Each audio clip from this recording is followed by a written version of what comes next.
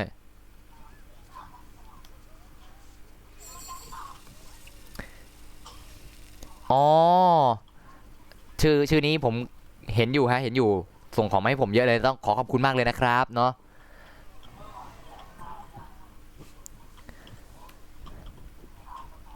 เฮ้ยเลย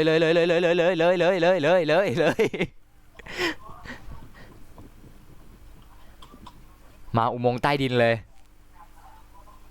รอเราต้องไม่ตายเว้ย เราต้องหาอะไรนะจุดบั๊กของด่านนี้ให้ได้ มีนะตรงเนี้ยเก็บเกรดได้มันมีอยู่ที่หนึ่ง ไม่เอาเก็บเกรดอะเราจะเอาแบบประมาณว่าคืออะไรนะ คือถ้าเป็นผีก็คือว่าวิ่งได้ต่อโดยที่ไม่ติดโซ่อะ โกดัก จะเถื่อนมาก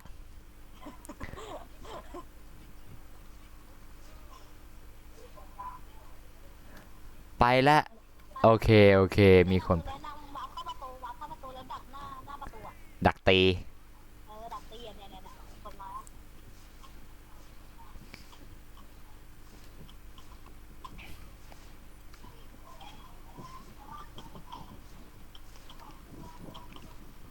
แล้ว แป๊บทำไมพี่กดก่อนวะเนี่ย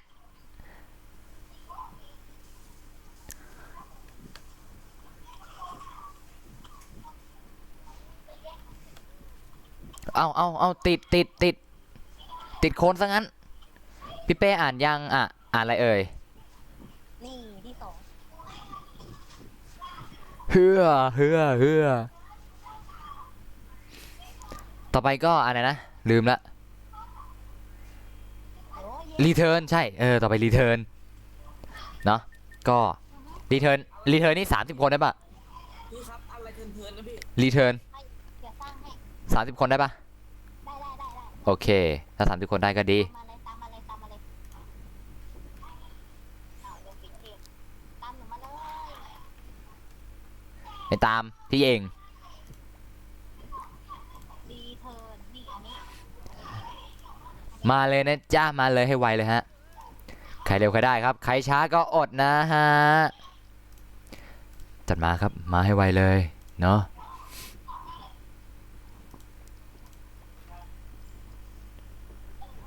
พี่เป้ขอของหน่อยค่ะขอของหน่อยพี่มีของอะไรให้เนี่ยพี่ไม่มีของอะไรจะให้เลยอะ ไหนอะคนที่ขอรีเทิร์น คนขอรีเทิร์นอยู่ไหนบ่ามาเร็วๆครับมาเร็วๆเนาะ ห้องชื่อสุด เนาะห้องชื่อ00เหมือนเดิมจัดไปกดติดตามผมมาก็ได้นะส่วนมากจะมีชื่อมีเพื่อนผมอยู่แล้วเนาะกดมาเลยเนาะขอของเหรอขอของนั้นไปกดถูกใจในเพจพี่ไว้เดี๋ยววันเสาร์พี่กดไอ้นี่จัดกิจกรรมแจกของแน่นอนเนาะทั้งของในเกมแล้วก็ของนอกเกมนะจ๊ะเช่นพี่เช่นอะไร ตุ๊กตาหมีสั่งทำพิเศษมีตัวเดียวในโลกนะจ๊ะจริง นี่ฮะเอาเหรอ ผมคิดว่ามีแค่ไม่มีคนเดียวที่เอาอ่ะ เอา อะไรเอ่ยเรียกอะไรกันเนี่ยฮะ ทุกอย่างที่เป็นตุ๊กตาเอา จะดูป่ะจะถ่ายรูปให้ดูก่อนอ่ะนอกรอบน้องฮะหมี มีโอ้ยน่ารัก ตัวสีเหลือง โอ้ ทำไมถึงบอกว่ามีชิ้นเดียวในโลก โอ้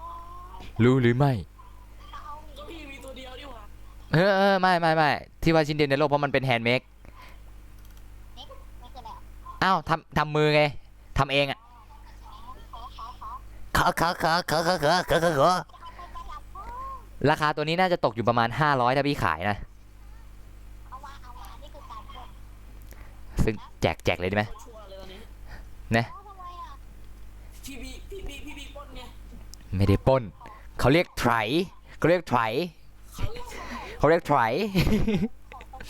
รงๆไม่ได้ถ่ายถ้าถ่ายบุกบ้านพี่เอามาท มาเลยมาเดี๋ยวพี่เขียนที่อยู่ส่งให้เลยอะเฟซคอเปิดหน้าพี่คุยเลยอะนะขออย่างเดียวอะอย่าขออย่างเดียวอะขออย่างเดียวคือฮะ พี่เดี๋ยวพี่เป้เขาเตรียมอะไรไว้เหรอเตรียมเซอร์ไพรส์ จะเตรียมเซอร์ไพรส์เซอร์ไพรส์แบบเสื้อผ้าไม่ต้อง เดี๋ยวแป๊บนึงนะขอเวลาแป๊บนึงขอเวลาแป๊บนึง เอาไว้ใครก่อน พี่ตอนนี้ผมใส่แว่นนะ อยู่บ้าน ใส่แว่นแล้วพี่เจมส์ ไม่ส่ง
ไอ้ตัวเล็กๆกันนะ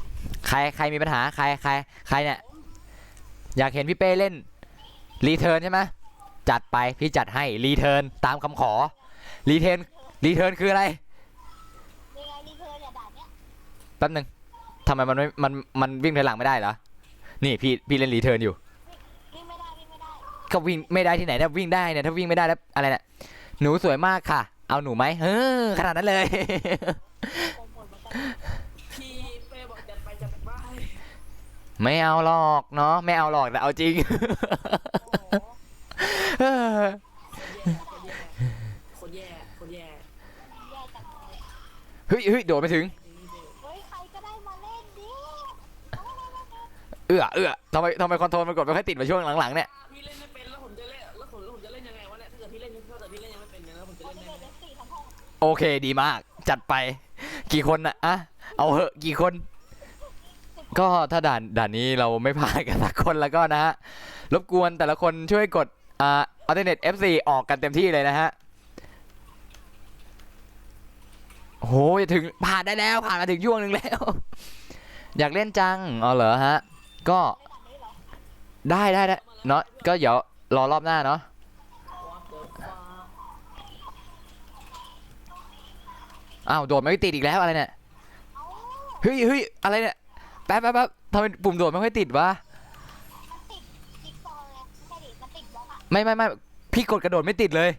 เนี่ยทั้งที่ไม่มีอะไรเลยโล่งๆอ่ะกดโดดไม่ติด เอามีคนหัวร้อนละ ใครเอ่ย เห็นเขาบอกร้อน อะไรร้อน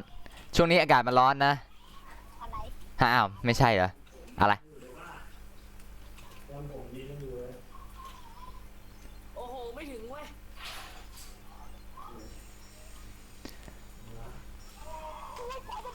เย้ในที่สุดก็ได้เลิกเล่นด่านนี้แล้ว ในที่สุดก็ได้เลิกเล่นด่านนี้แล้วในที่สุดเราก็ได้เลิกเล่นด่านนี้กันแล้วนะจ๊ะ เล่นสตาร์ไหม นี่ถ้าสมมติผม เอ้า อยู่น้ำมาเล่นกันนี่จะผ่านกันไหม ไม่ผ่าน ไม่มีคนเก่งเลยอะ ไม่ผ่านแน่นอนแป๊บนึงนะอะไรเต็มแชทผมไปหมดแล้วเนี่ยแต่ว่าเขาไม่ติดเน็ตอ่ะอ้าวโหแล้วปกติเล่นไหนเหรอฮะเนาะก็ไม่เป็นไรครับเสาร์อาทิตย์ก็ได้เนาะบางๆก็มาเล่นกับผมได้เนาะเสาร์อาทิตย์ผมจะใช้อีกตัวนะเอามาช่วยอัพเลเวลของทุกคนแล้วกันนะฮะก็ฝากติดตามกด Subscribe แล้วก็กดติดตามในเพจผมด้วยนะฮะเพจอยู่ข้างใต้นะฮะใต้คลิปนี้นะฮะจัดไปนะครับ เนาะ ให้ทุกคนเล่นเนสเซอร์ทั้งห้องได้ไหม เนสทั้งห้องตายเอาบล็อกลกมาแล้วจ้าเอาเนสทั้งห้องนะฮะจัดไปฮะเนสทั้งห้อง งั้นพี่ก็ต้องทำหนังสือหน่อยนะพี่หนังสือเร็ว เอาเนสทั้งห้องเนสทั้งห้องเนสทั้งห้องเนสทั้งห้องเล่นร้านคอมเหรอฮะโอเคนะ ก็เล่นร้าน ผมกำลังกังวลกับคำว่าหนังสือทั้งห้องอยู่ ฮะเนสทั้งห้องเนสทั้งห้องเนสทั้งห้องเนสทั้งห้องเนสทั้งห้องเนสทั้งห้องเนสทั้งห้องเนสทั้งห้องเนเอ้ยละน้องแป๊บหนึ่งเล่นตะค้างกันแหละคือต้องกดตกลงอย่างเดียวใช่ไหมนั่นถึงจะออกได้อะแป๊บหนึ่งนะ นี่หนูขอได้ไหมถ้าใครไม่รู้สึกขอเตะได้ไหม อะขนาดนั้นเลยเหรอ เอาก็เนสเซอร์ในดีโอซอบอกอะไม่ได้บอกให้ถอดชุดมาให้เล่นเนสเซอร์ เนสทั้งห้องนะฮะเนสทั้งห้อง ใส่ชุดได้ เนสทั้งห้องนะฮะได้ยินนะฮะชัดเจนนะครับผมเนาะเนสทั้งห้องแป๊บหนึ่งใส่ชุดใหม่ก่อนไปแล้วนะเดี๋ยวจะเดี๋ยวมานะอ้าวผมก็จะจบแล้วเหมือนกันเนาะผมก็จะนี่จะเป็นรอบสุดท้ายแล้วนะที่ผมจะเล่นเนาะรอบสุดท้ายของวันนี้อย่าจะไปเปิดกล่องทำไมมันมีเอฟเฟกต์ออกปากวะเมื่อกี้มันมีเอฟเฟกต์กระเด็นมาด้วยเป็นเม็ดๆเลยมันมีฟองอยู่ตรงกลางเลย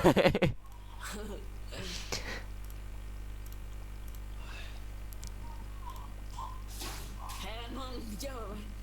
เนสยกห้องจัดไป ดูพี่เพลินจนไม่ทำกันบ้านเบยโอ้โหขนาดนั้นเลยทำกันบ้านก่อนนะครับเนาะ ไม่มีเอาไงดีไอคนไม่มีเอาไงดีออกไหม ไม่มีก็เล่นใครไม่มีเล่นได้ไม่ว่ากันได้กดเลยมีว่ากันนะ ไม่ว่า ผมกดเลย กดเลย โอเคทันเมื่อกี้ทัน โอ้เราไม่เป็นไรเนสเซอร์เราได้ค่ะ แป๊บหนึ่งนะ พี่พี่ แป๊บหนึ่งคือพี่จะบอกว่าวันเนี้ย PMY จัดวันสุดท้ายแล้วอยากไปโว้ย จะไปดูสาวน้อยตกน้ำ PMY ทะเล ใหญ่เย็น ไงนี่ใครวะใครไงมาใครบอบบี้ครับดีครับไงครับดีครับผม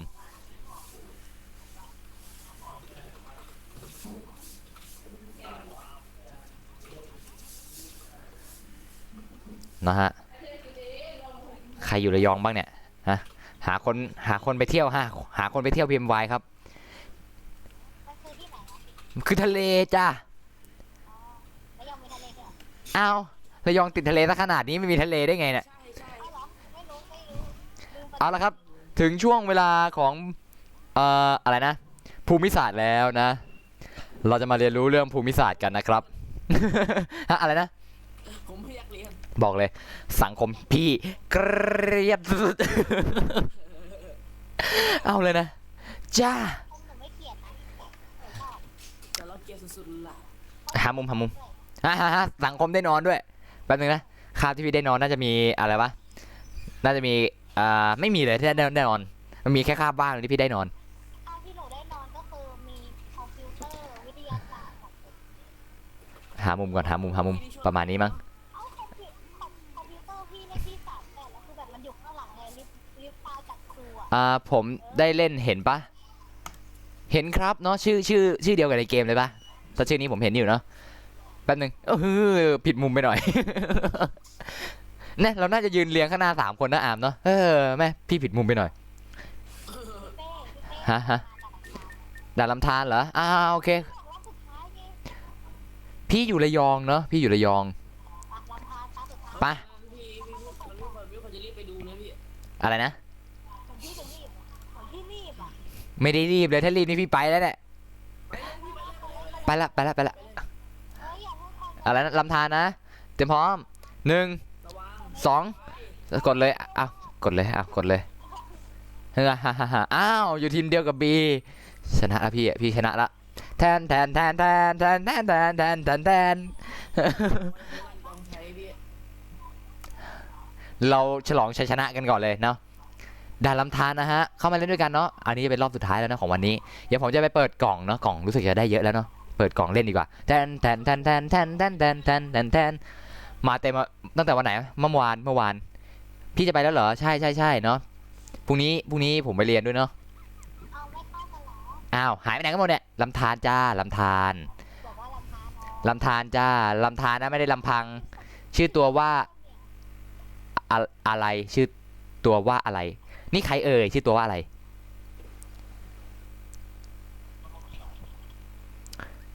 ในเกมผมก็ชื่อนี้นะครับใช่ผมเห็นอยู่ฮะ โอ้พี่เห็นพี่เห็นเยอะ ปี้เลยนะ พี่ ฮะ ผมไม่ได้เรียกพี่ อ้าว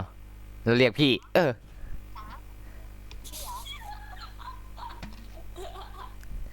ปิดเสียงอามดีไหมเนี่ย เรียนแล้วรู้มือกันได้พี่ ได้เหรอ เออ เฮ้ยโค้งใครก็ได้พี่เป้มีโค้งปะ ไม่มีอ่ะ มีปะวะ ไม่น่ามีนะ โค้งทำอะไรได้ผมไม่รู้เลยเนี่ยโค้งทำอะไรได้เนี่ย เอาโค้งมาดิบอกว่าโค้งลำพานหน่อย ผมมีเยอะแยะผมไม่รู้เลยจะทำอะไร เลี้ยวประกาศดิอย่าอ้วนเลี้ยวประกาศเลย แล้วทำไมพี่ไม่ประกาศล่ะ พี่ไม่มี ทำไม จัดละกดละทงให้ละ ไม่ โคงให้ละ ด่าลำพานเหรอนี่ต้องเล่าอย่างนี้เว้ยด่าลำพานใจโค้งค่ะไอ้ยังไม่มองลงมา เอ้าผมยังไม่ พรุ่งนี้พี่ไลฟ์อีกไหม เดี๋ยวพี่ต้องดูหน่อยเนาะ เพราะว่าพรุ่งนี้พี่ก็ไม่รู้ว่าเลิกกี่โมงเหมือนกัน พรุ่งนี้มีงานเข้า พรุ่งนี้มีงานเข้า ต้องเคลียร์งานก่อน ผมนึกว่าพรุ่งนี้พี่สตาร์ทที่พาราซะอีกเนี่ย ก็สตาร์ทที่ภาระไง สตาร์ทอะภาระ พระ ภาระไม่ใช่พระ พระ พระเดี๋ยวก็เอาไปเคลือบใส่กรอบทอง พี่เป้ระยองใช่ไหม ช่วยแฟนเขาไปชวนแฟนเขาไปจิ แฟนใครวะ แฟนใคร แฟนใคร แฟนใคร ไหน ใครแฟน ใครแฟนใคร แฟนใคร ใครงงไหนไหนใครเย่เอ๊ะ โอเคแฟนใครมันจะคึกไปไหนวะเนี่ยพี่เป้ ฮะ พี่เป้คึกไหม พี่ยังไม่คึกอะช่วงนี้ยังไม่ได้ดีดเลย เห็นอะไรพี่ เฮ้ยฮะว่า โคดี พี่เป้เจ็บไหมพี่เป้ ฮะ พี่เป้แฟนเฮ้ยพี่เป้แฟนทอมเหรอ ฮะอะไรนะแฟนใครนะ ไม่ได้คนเนี้ยเนี่ย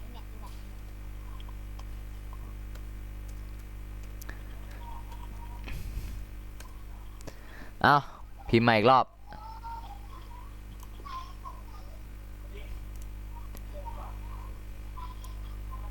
ความมโนระดับ100แป๊บหนึ่ง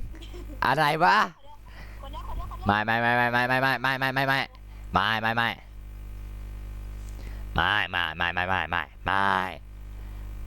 ช่วงนี้มองอะไรแล้วทำไมมันมองเป็นคุกหมดเลย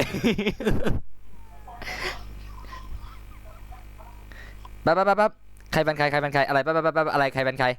คืออะไรแป๊บดูอะไรกันอยู่วะเนี่ยเอ้ยดูสตรีมกันอยู่อะ ไหนแป๊บโพสต์แม่งในกลุ่มเลย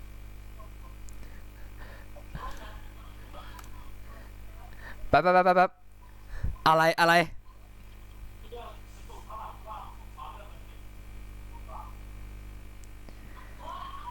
คือมีคนโชคดีได้ลีโอขวดหนึ่งด้วย อะไรเนี่ย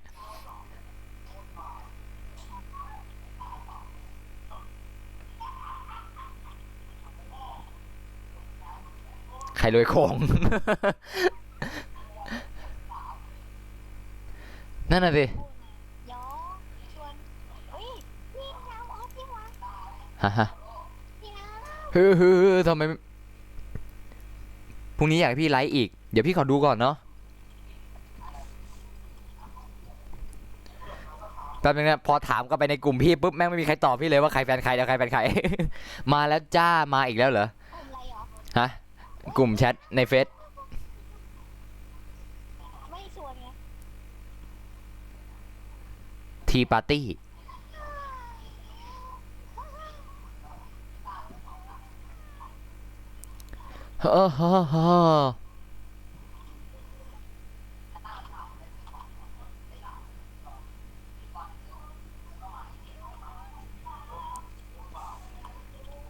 ซึ่งเมื่อไหร่ห้องเราจะเต็มกันสักทีเนี่ย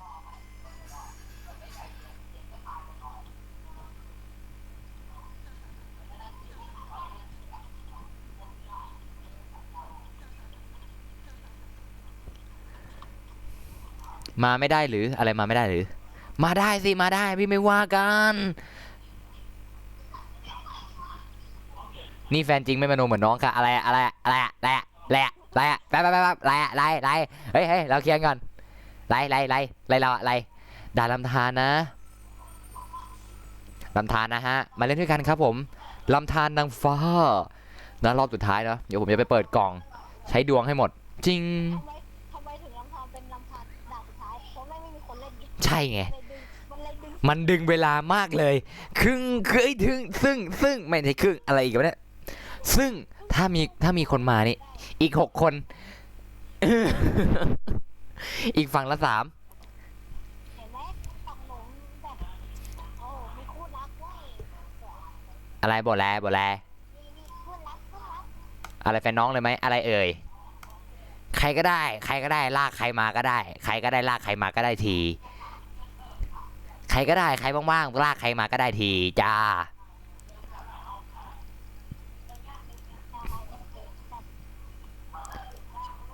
เล่น PB มะตอนนี้พี่ไม่เล่นแล้วนะเพราะว่าเจอโปรเยอะอะแต่ก่อนพี่ตอนพี่เล่นพี่เจอโปรเยอะพี่เลยไม่เล่นแล้ว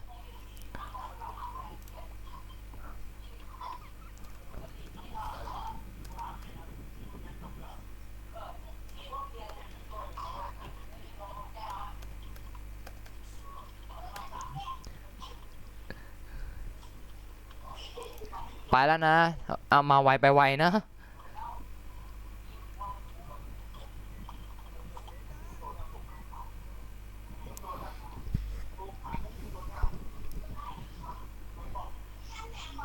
มีคนเชิญเข้าปาร์ตี้ด้วยทิมมี่คนไหนวะทิมมี่อะไรสักอย่างเนี่ยแหละซึ่งชวนเข้าปาร์ตี้แล้วมีอะไรนะมีใบปาร์ตี้หรือเปล่าเนี่ยชวนเข้าปาร์ตี้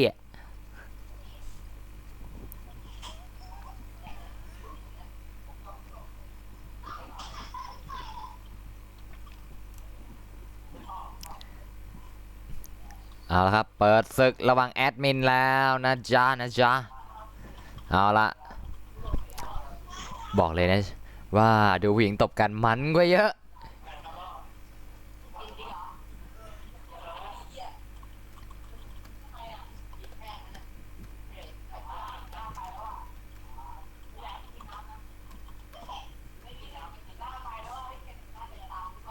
อ๋อพี่เป้ร้องขอใครรวยโข่ง ใครรวยโข่งพี่ต้องจัดอีกแล้วใช่ไหม แป๊บนึงพี่ดันโข่ง ไหนพี่เป้อะ โอ้ตายไลฟ์กันบ้านต้องมาที่หลังไลฟ์สดต้องมาก่อนอ่ะจ้ะแล้วแต่เลยอย่าลืมทำกันบ้านด้วยเนาะ แป๊บนึงพี่ยังหาตัวเองอยู่เลยพี่เผลอกดโข่งอะไรไหนพี่เป้อะนาย ตายโข่งมีกี่อันมาเริ่มมากันแล้วนะขาด2แล้วตอนนี้ขาด2 แบบเปลี่ยนก่อนไม่ใช่ปาร์ตี้สิเปลี่ยนเป็นทั่วไปโอ้ยฮากับตัวเองเหลือเกินเอาออกไป1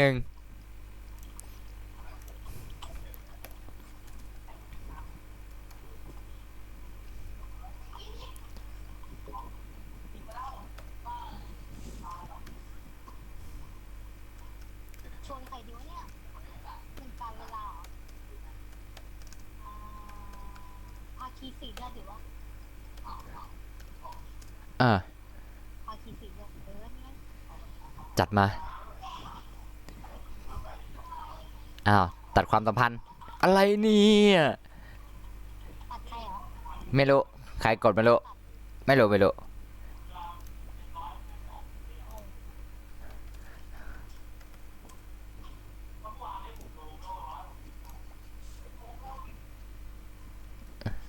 ใครสตรีมมาผมครับผมครับผมโอ้ยแก เอาอีกแล้ว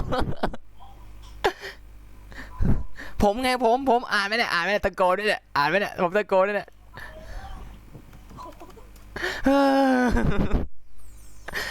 กดผิดอีกแล้วอะไรเนี่ยมาแล้วอะไรนะมาไวไปไวนี่ไปมาอยู่นี่เนี่ย เฮ้ยขาดคนเดียวเฮ้ยใกล้แล้วใกล้แล้ว แป๊บนึงนะรู้สึกในห้องเนี้ยแทบจะมีแต่คนรู้จักทั้งนั้นเลย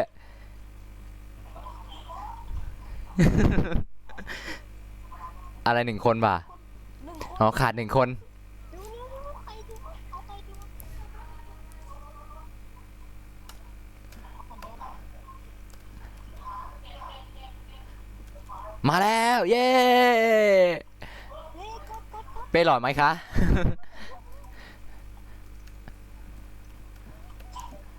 ไม่ทันปะวะไม่ทัน เฮ้ยพี่เป้เราต้องทีมหนีเว้ยเราถนัดทีมหนีว่า ขอมิโฮะไม่ให้ไม่เมนะฮะ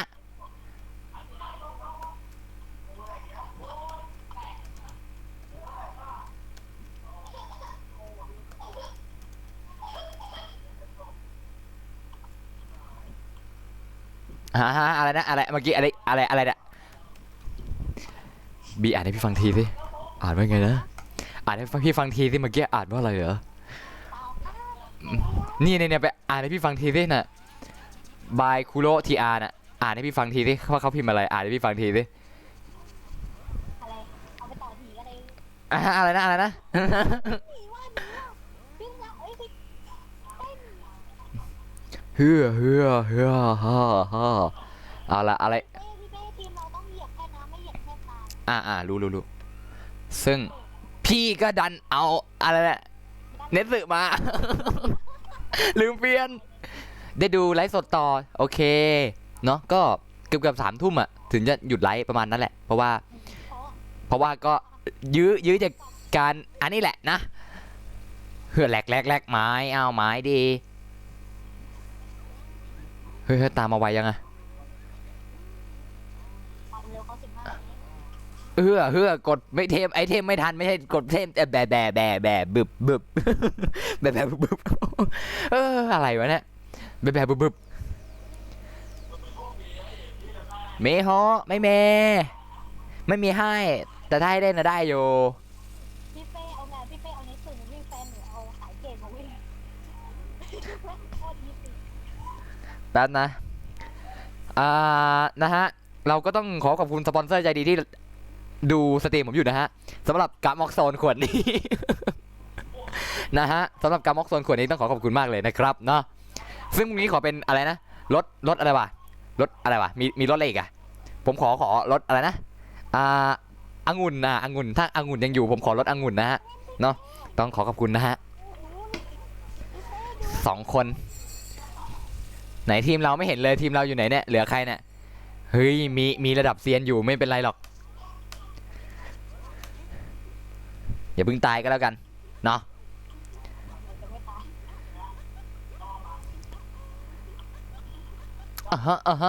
เสียงมันฟินมากเลยอะ เสียงมันฟินมากเลยอะ ฮึบด้วยฮึบด้วยใช่องุ่นมีไหมเอ่ยผู้สนับสนุนใจดีของผม เมื่อกี้เกือบไม่ทันท่านเป็นอะไรของท่านดูสตรีมสิ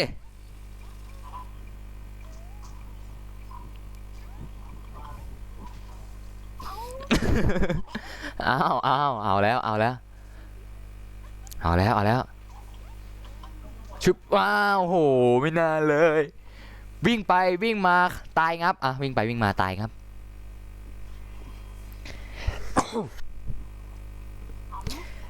โอ้ยบีนินทาพี่อีกแล้วเหรอฮะพี่จามนี่บีนินทาพี่ใช่ไหมเนี่ยซับพี่ขึ้นไวจังเหรอพี่ไวเหรอกี่ซับแล้วเอ่ยรบกวนช่วยดูให้พี่หน่อยเนาะซึ่งมาเปิดกล่องเลยเนาะซึ่งดวงเราจะดีอยู่ที่ไหนดวงเราจะดีอยู่ที่ฟาร์มนะขออาร์คขออาร์คฮะอาร์คอะไรเนี่ยขออาร์คเซอร์ไวโวเหรออาร์คนี่อาร์คอะไรเอ่ยซึ่ง ก็ได้ปอย190 อ่ะ เย่เข้าไปดูอะไรนะเข้าไปเจอผมกันที่ฟาร์มผมเนาะตามมากันเองแล้วกันเนาะซึ่งผมก็ไม่ได้ล็อกก็เข้ามาเยี่ยมเข้ามาชมเข้ามาดูเข้ามาดมเข้ามาอมแล้วก็เข้ามากินนะฮะ อมเลยเนาะ อมด้วย ซึ่งเราจะเปลี่ยนตัวละครให้มันมีดวงมากขึ้นก่อนฮะ ในฟาร์มคิวอ่ะดวงดี เหรอขนาดนั้น ใส่ว่าพี่ไม่มีคิว ก็พี่ไม่มีกิลไงพี่เป็นโซโล่เพลเยอร์ นั่นแหละเลยดวง อันไหนวะบวกโชคอันไหนวะลืมเลยเมื่อวานใส่เซตบวกโชคไว้ ราชาโลกไงเช็คราชาโลกอ่ะ เซตราชาโลกแล้วพี่มีไหมล่ะ ไม่ก็ปีกไอ้คอร์เรชั่นอ่ะ เดี๋ยวพี่หาก่อนมันมีอันไหนบวกโชคอยู่วะจำไม่ได้ เมื่อวานใส่เซตบวกโชคอยู่ ใส่ม้าเหรอม้าได้น้อยหมวกนี่นี่บวกโชค50ตอนนี้โชคมี300เนาะหน้าไหนดีบวกโชคอีก10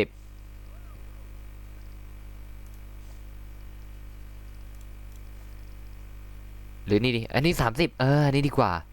ทรงผมซึ่งใส่ไม่ได้แน่นอนฮัลโหลเอาอีกแล้วนะฮะแอดมินของผมบินไปอีกแล้วนะครับหรือผมบินวะน่าจะเป็นแอดมินผมบินเนาะพี่เป้ใช่แล้วพี่เป้ฮะอะไรเนี่ยเรียกพี่อะไรขนาดนั้นนะฮะนี่พี่คนนะเรียกค่อยๆก็ได้พี่ได้ยินนึกว่าบีบินไปแล้วเห็นเสียงหายนึกว่าบินไปอีกแล้วนั่นไงไหนบวกโชค บินแต่เทลหลุด เทลหลุดเหรอ ไม่บิน ไม่บินแต่เทลหลุดอันไหนว่าเมื่อวานรู้สึกจะเจอเซตบวกโชคอยู่บวกตั้ง400%มันชุดไหนว่าบวก800แบ่งไงบีบางดิ โอ้ยมีคนตั้ง1,400-2,000อะไร1,400-2,000โชค1,400-2,000ก็แบ่งให้โชคให้พี่บ้างสิ 1,400อะไรเงี้ย เอ้ยเราอะ 1,600ไม่ใช่หนูของหนู800เอง ก็ของเราอะพี่เป้ขอเฟซหน่อย ไม่ให้หนูหวงเราเล่น ไปกดไลค์ในเพจพี่อะแล้วก็ไปหาเอาคิดว่าคนไหนเป็นพี่อะชื่อเหมือนกับชื่อแทบจะเหมือนกับชื่อเพจเป๊ะเลยอะไปหาเอาเองอะเนาะ ไม่ให้งก เฮ้ยตอนแรกกะจะสวนบีไปทีแล้วกลัวบีงอน อย่าเลยถ้าพี่บอกแล้วเรางอนแน่นอนอะ เสืออะไรบอกมา ฮะ เสืออะไรบอก สวนลำไย เอาดี ฮะ ๆเอาดีๆไม่งั้นงอน โอเคป้า น่ะเห็นไหมที่อย่างงี้เงียบกริบเฮ้ยเห็นไหมให้พี่บอกเองนะฮะ แม่คืนนี้จะไม่มาเข้าสติ อย่าเพิ่งดิพรุ่งนี้พี่ดูก่อนเพิ่งรู้ว่าพี่เป้เป็นคนขนาดนั้นเลยเหรอพี่เนี่ยมันไม่ใช่คนขนาดนั้นเลยว่าไงบีนี่พี่เหมือนคนไหมเนี่ย ไม่เหมือน อ้าวทำไมพูดกับพี่อย่างงี้โดดแตะสักทีดีไหมเนี่ยแล้วไงอะฮะตบไหมล่ะตบไหมนัดตบเลยมาจะเอาเหรอจะเอาใช่ไหมจะเอาเดี๋ยวพี่จัดให้แล้วจะเอาเนี่ยเดี๋ยวพี่เอาให้เลย ออกก็ได้วะ ใจเย็น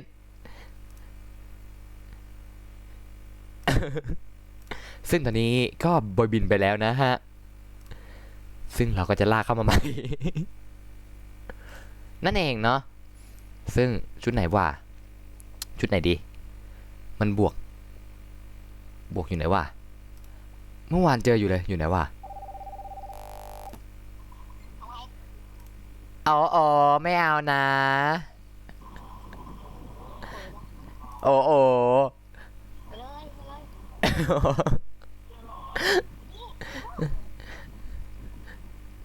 นโคตร โอ้ไม่เอาไม่ ไม่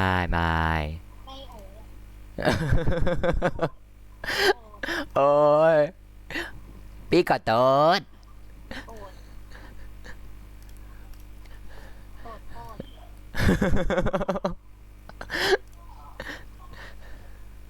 ทำไมพี่เอาขนาดนี้โอ้โห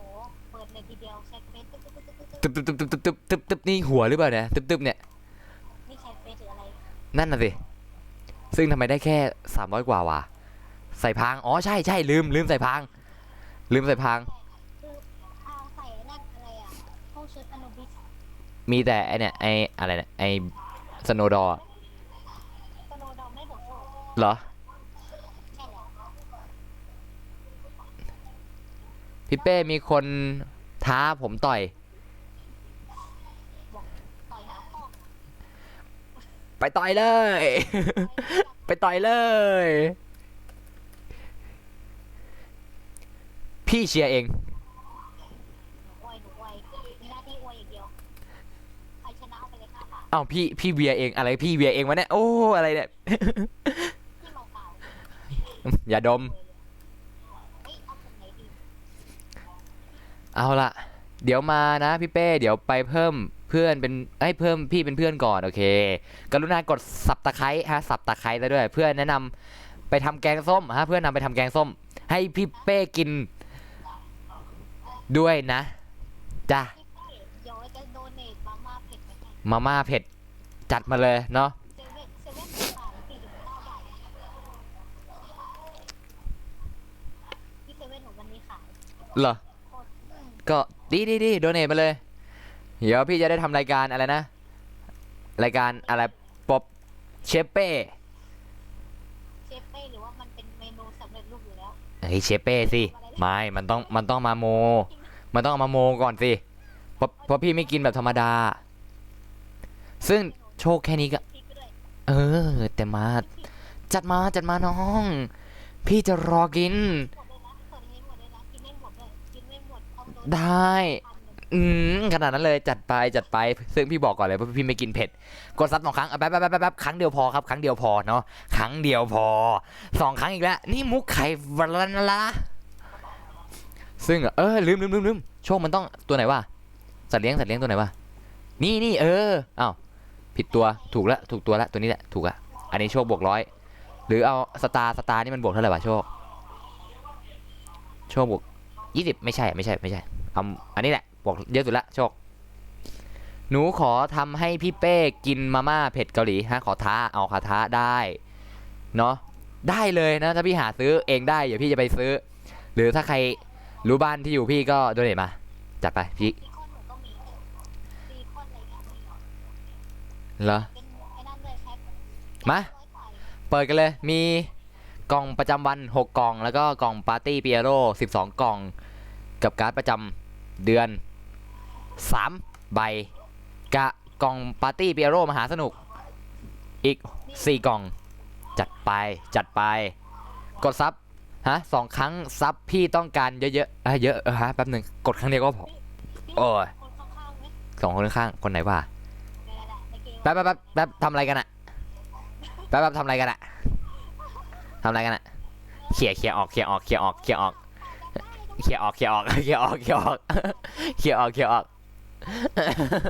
แล้วชี้โค้ดแล้วเนี่ย หูกระต่ายที่แทบกับตบหัวได้เลยนะเนี่ย ดูนะดูกระต่าย เอาล่ะ เปิดเถอะเสียเวลาพี่จะหลับจะนอนสักที อะไรจะเฟซคอลมาหาแล้วได้เอาล่ะถึงเวลาของเราแล้วนะจ๊ะซึ่งเปิดกล่องแรกจัดไปได้หินลดเวลา1 อัน ซึ่งหินลดเวลาตอนนี้มีทั้งหมด94 อันจะเยอะไปไหนเนาะ นี่อย่าบอกให้ กล่องที่ 2จัดไป Emotion 1 วันหัวเราะคิกคัก พี่หินแล้วเวลาเป็นเท่าไหร่นะ อะไรนะ หินแล้วเวลา หินลดเวลามี94 อัน หนูมี886 อัน แล้วไงบ่นแล ได้เป้ไวใสใบสีดำ1 วัน โอ้โหเจ๋ง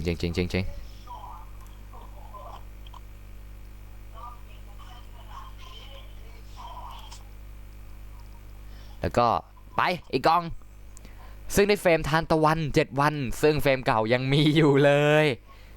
เฟรมเก่า วันอะไรอ่ะ อะเฟรมถ่ายรูปไงเอาไว้ถ่ายรูปเฟรมเก่าใช้เป็นเฟรมลูกอะไรลูกไก่จิ๊บอะไรสักอย่างอะลืมชื่อ เหมือนเป็นอันตะวัน จะไปกดสิกดอันต่อมาเฮ้ยผ้าปิดตาน้องตาย ไม่ถาวร ใช่3 วัน มันผสมได้ป่ะเนี่ย ได้แต่ใช้ไอ้นั่นอะไรอ่ะเปลี่ยนตามภารกิจอ่ะ200 ใบคิดว่าหาทันไหม ตาภารกิจชิ้นส่วน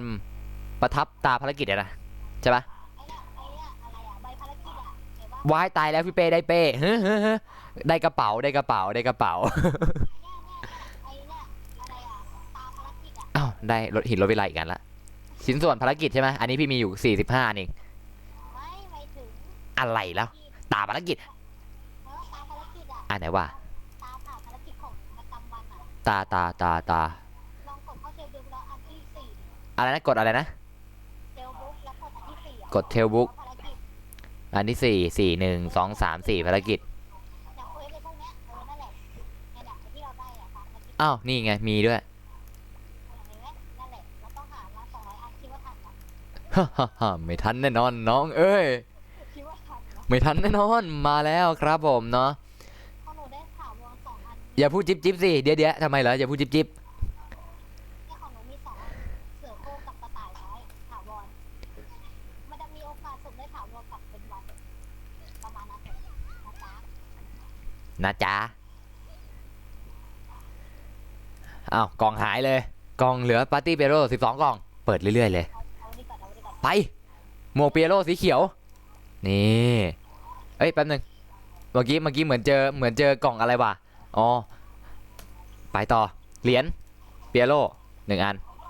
นี่ จัดต่อ2 อันจัดต่อเรื่อยๆเลยหมวกสีแดงจัดไปเฮ้ยทรงผมอะไร Daylight Party 30 วัน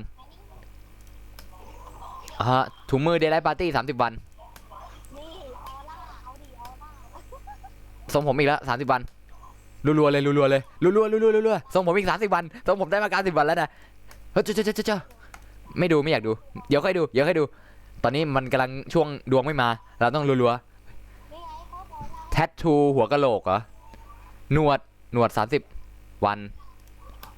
ไม่เจออ่ะพี่เป้ไม่เจออะไรเหรอเจอเพจพี่สิได้ผมอะไรเนี่ยมูนไลท์ปาร์ตี้30 วันกับหัวใจจุ๊บ30 วันอะไรหนูอะไรวะหนูอะไรเอ่ย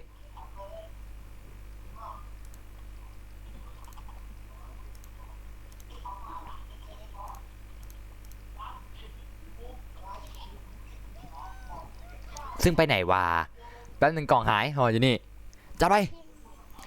เข็มกัดปีเอโร่1 ชิ้นเข็มกัดปีเอโร่ไว้ทำอะไรได้แตะแพนด้า แรกได้อะไรอะได้กล่องทองแดงได้หรือไม่ก็แรกเก็บไว้ อ๋อ มันเป็นแพ็คของเกาหลีอ่ะถ้าเราเก็บครบ30วันสามารถแลกปีกโนอาได้แต่แพ็คไทยแม่งไม่มีอีแดงหัวร้อนหรือไม่ บัตรเชิญเข้าโอลิมปิกฮะโอลิมโพสอ๋อโอลิมปิกอะไรพี่วะเนี่ยปีกก็มา ได้3 ใบเอาทำอะไรได้อะเจอเพจแต่ไม่เจอเฟซส่วนตัวพี่อะเฮ้ยต้องเจอสิเจอลองหาเอาในนั้นแหละ พี่อาจจะพังตัวอยู่ก็ได้ หน้าพี่รออยู่ในนั้นแหละรอคนเดียว สีส้มอ่ะใบเนี่ย รู้ดีเหมือนไปส่องเฟซพี่ประจำนั่นเราเนี่ย มันเขียนในแชทปะ หูกระต่าย1 วันเนี่ยอยากได้กุญแจเปิดกล่องผนึกผู้พิทักษ์เนี่ย อ๋อหนูมีแล้วเอาไหม ส่งให้พี่ไหม มาโดเนทมาที่ห้องหรือให้ มาที่ห้องใคร ห้องหนูอะไรนะห้องหนูอยู่ไหนเร็วๆพี่จะได้รีบไปเลย ไม่เอาหัวข้ออยู่เนี่ย เฮ้อ เห็นไหมเนี่ยอยู่ข้างๆโคล่าอันเบลเลอร์เลย อันเนี้ย โคล่าอันเบลเลอร์เลย กระโดดกระเทิบ แค่นี้ก็เตรียมพอแล้วเนี่ย เอาให้จมดิน เป็นไงบูสเตอร์ที่ส่งให้ดีใจอะดิ โอ้โหสุดยอดเลยเพิ่งได้บูสเตอร์อันแรก thank you ไม่พี่มีบูสเตอร์ไอ้นี่ด้วยไม่ใช่เหรอ แหวะพี่เป้หลงตัวเองพี่ไม่ได้หลงตัวเองพี่เชื่อว่าตัวเองหล่ออยู่แล้ว พี่เป้ ฮ่าฮ่าฮ่า เดี๋ยวนี่หว่า อ่าว่า ใส่นี่นะใส่บูสเตอร์ที่หนูส่งไปให้นะ อ่า ที่มีความเร็ว15มันจะปลดล็อกเป็นความเร็ว17คือมันจะเร็ว17อ่ะ เ ปีดอ่ะ เจ๋งดีอย่างนี้ไปซื้อไอ้นี่อะไรรองเท้าอะไรนะจินนี่ใช่ปะที่ว่ามันบวกแรง7อ่ะ รองเท้าจินนี่ บวกแรง7 มันไม่มีบวกแรงนะรองเท้าอ่ะ เอ้ยมีนะไม่มีเหรอ อย่างนี้ ใช่เหรอ เอาอยู่ตรงไหนเนี่ย สรุปพี่น่าจะเมาจากพาร์ทเก่ามาอยู่ นี่รองเท้าไอ้นี่ เมาจากแพทเก่ามาอยู่มั้ง ไอ้ดอกกันหนึ่งรองเท้าอะไรนะ มันมีอันไอเนี่ย อยู่ระดับ B มันมีบวก บวก เร็วห้ามันจะบวกความเร็วห้าถ้าเร่งมัน อะไรสักอย่างพี่ลืม เอารองเท้านี่ก็ได้ดิเราแผ่นหน้าไม่ใช่ดิแผ่นหน้ามันจะเป็นตู้แผ่นหน้าจินิสิตอ่ะไปหาแรกเอาอ่ะมันจะมีตู้สุ่มสูตรของดีอยู่นะของโคตรดีเลยแผ่นหน้าจินิสิตหนุกด้วยมีอาร์ด้วยหัวเอง ฮะอะไรนะ อะไรนะ อีกรอบดิ อีกรอบดิ ไม่พูดมากเนาะ ไม่มีไร มันต้องมีอยู่แล้ว กดซับให้พี่เป้เดี๋ยวนี้เลยเลย คนที่มาใหม่ หรือคนมาเก่า ก็แป๊บอ๋อตกใจที่ยังไม่กดซับนึกว่าให้กดซับให้หมดเลยอย่าก็ซับหายหมดเลยหรอก แหมอย่าซับพี่ก็บินหรอกนะ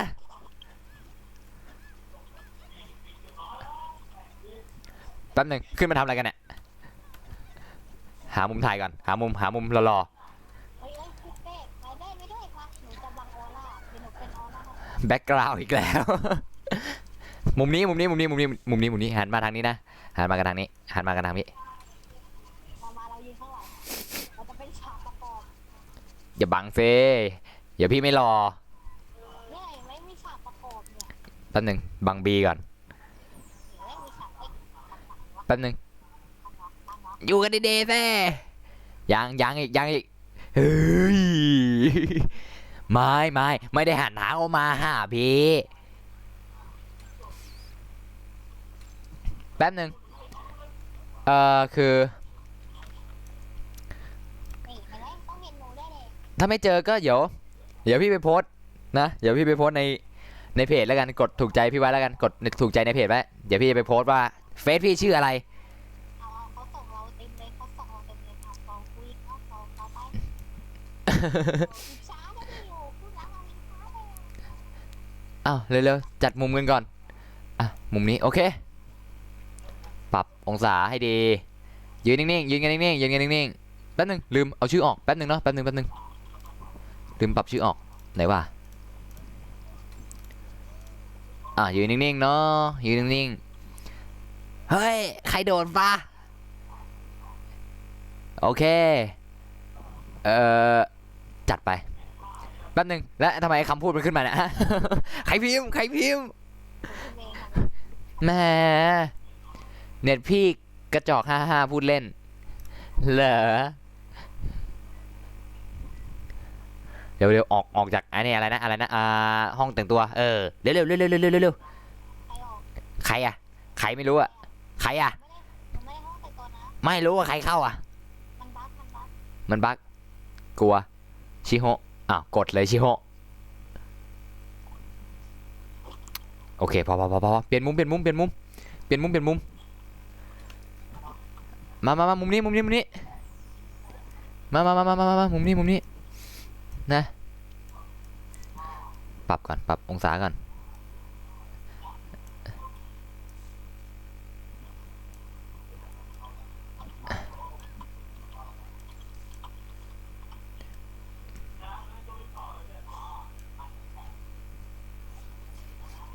ดีจ้า FC ตับอ่อนไม่ใช่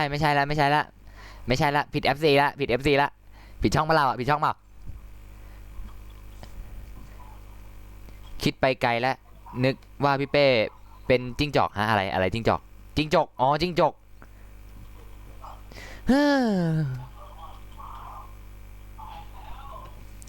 อย่าพึ่งพิมพ์อะไรกันแซ่ แป๊บนึงคุณกำลังวาดอยู่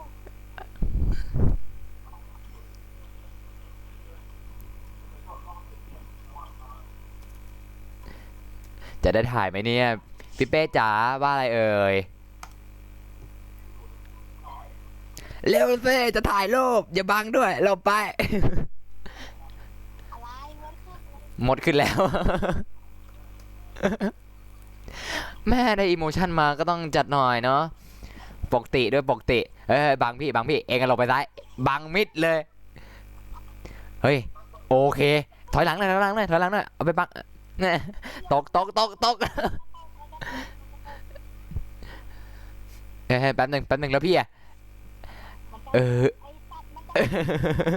อีเหี้ย เฮ้ยเนอะอ้าวยังอีกยังอีกยังอีกเอ่อ โอเคไหมชาเนี่ย จะจบสตรีมได้ไหมในยวันนี้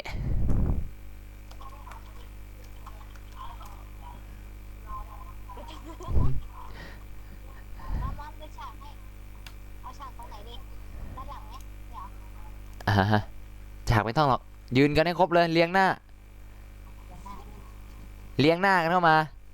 ไม่ได้ดูสตรีม ไม่จริงไม่เชื่อทำไมทำกับบี้อย่างนี้ นี่เอาไหหอยจิ้งจอกเอ้ย อะไรนะเมื่อกี้อะไรนะฮะอะไรอะไรจิ้งจกนะ ไหจิ้งจอกไหจิ้งจอกเน่อเน่อเน่อ มีผู้เนอร์ด้วย แม่คนไหลแล้วเนี้ยคนไหลแล้วเนี้ยคนไทยหรือเปล่า ไอเทแน่นอนไม่เหมือนพี่ พี่ไม่ใช่ไทยแท้ พี่นี่ไทยเท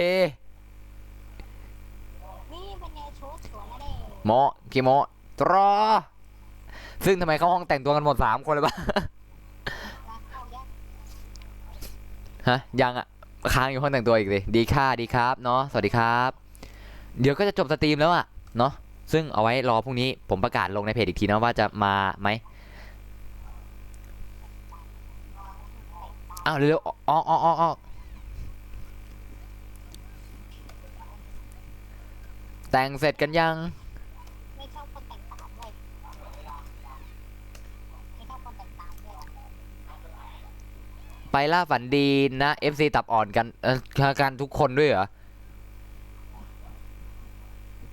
แป๊บหนึ่งตบหน้าพี่อะฮะเรานี่ชั่วมากเลย เอาดินี่บีปากเลยพี่จับตาไป โอเคพอมานั่งประชุมรูปนั่งประชุมรูปสุดท้าย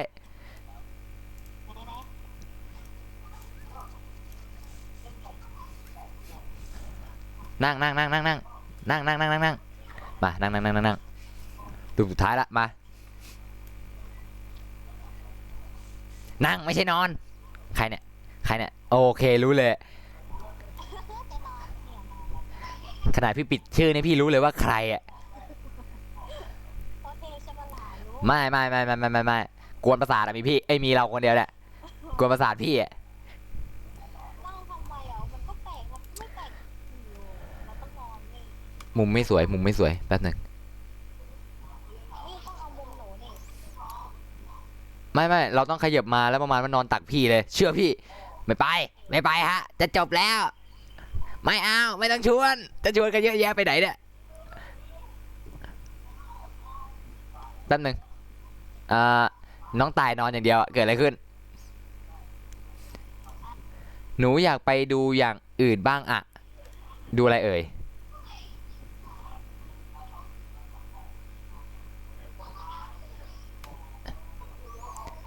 ดูอะไรเอ่ยบอกมาด้วยเนาะก็เดี๋ยวพี่ก็จบแล้วเนาะ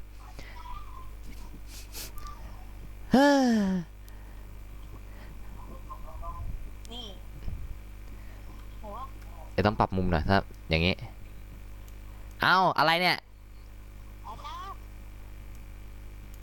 มุดขามุดขา มุดขาซะด้วยโอเคจะดูให้ผมพี่จบก่อนโอเคได้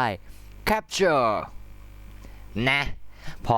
วันนี้พอแค่นี้แหละอีกรูปดีไหมอีกรูปอีกรูปนั่งเก้าอี้ไปพี่นั่งตัวกลางพี่ขอนั่งตัวกลางกลางนั่งแป๊บหนึ่งใครบัง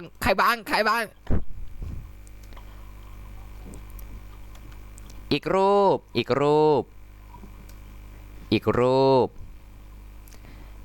เราอีกแล้วเหรอ อยากให้เหมือนชาวบ้านบ้าง ดีมาก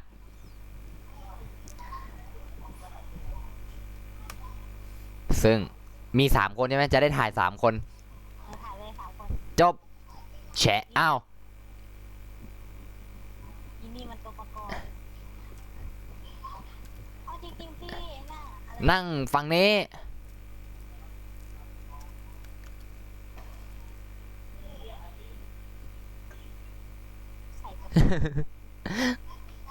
นั่งฟังเน่ทำดีเราเนี่ยทำดีโอเคเอ้ยอะไรเนี่ยนั่งลงเรานั่งลงเร็วๆเรานั่งลงนั่งยังจะใส่ชุดอะไรกันอีกนะนั่งกันได้แล้ว ต้องหล่อเว้ย ต้องรอ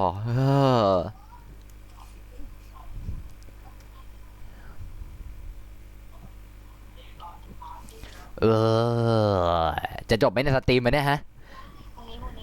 อะไรนะจบพรุ่งนี้ ใช่ ขนาดนั้นเลย ใช่อะไรอ่ะกับหล่อไม่หล่ออ่ะชุดฟรี ฮ่า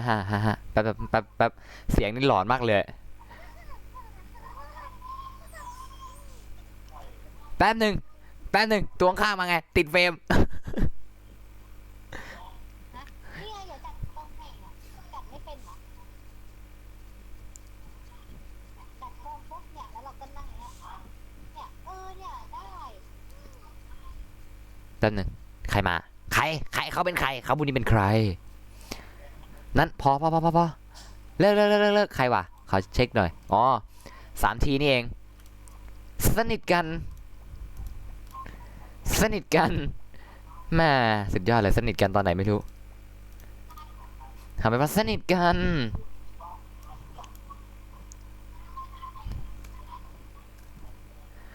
จบได้ละทำไมเปิดดูสตรีมไหนเนี่ยทำไมมีเสียงสะท้อนกล้องมาหาพี่วะเนาะก็ได้เวลาจบไม่เป็นไรก็จะจบสตรีมอยู่แล้วเนาะก็วันนี้ก็ไม่มีอะไรมากเนาะก็สำหรับใครที่อยากจะรู้ว่าเฟซพี่เฟซอะไรเนาะอย่าเข้าไปดูกันในเพจได้เลยนะจ๊ะอย่าพี่ไปประกาศว่าเฟซพี่ชื่ออะไรไปกดเข้ามาแล้วเพิ่มเพื่อนกันเองเลยนะชอ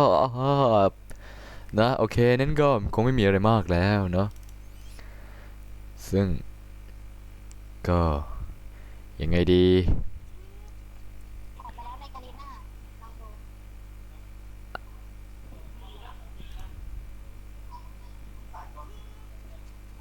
ได้ปะ อะไรเหรอ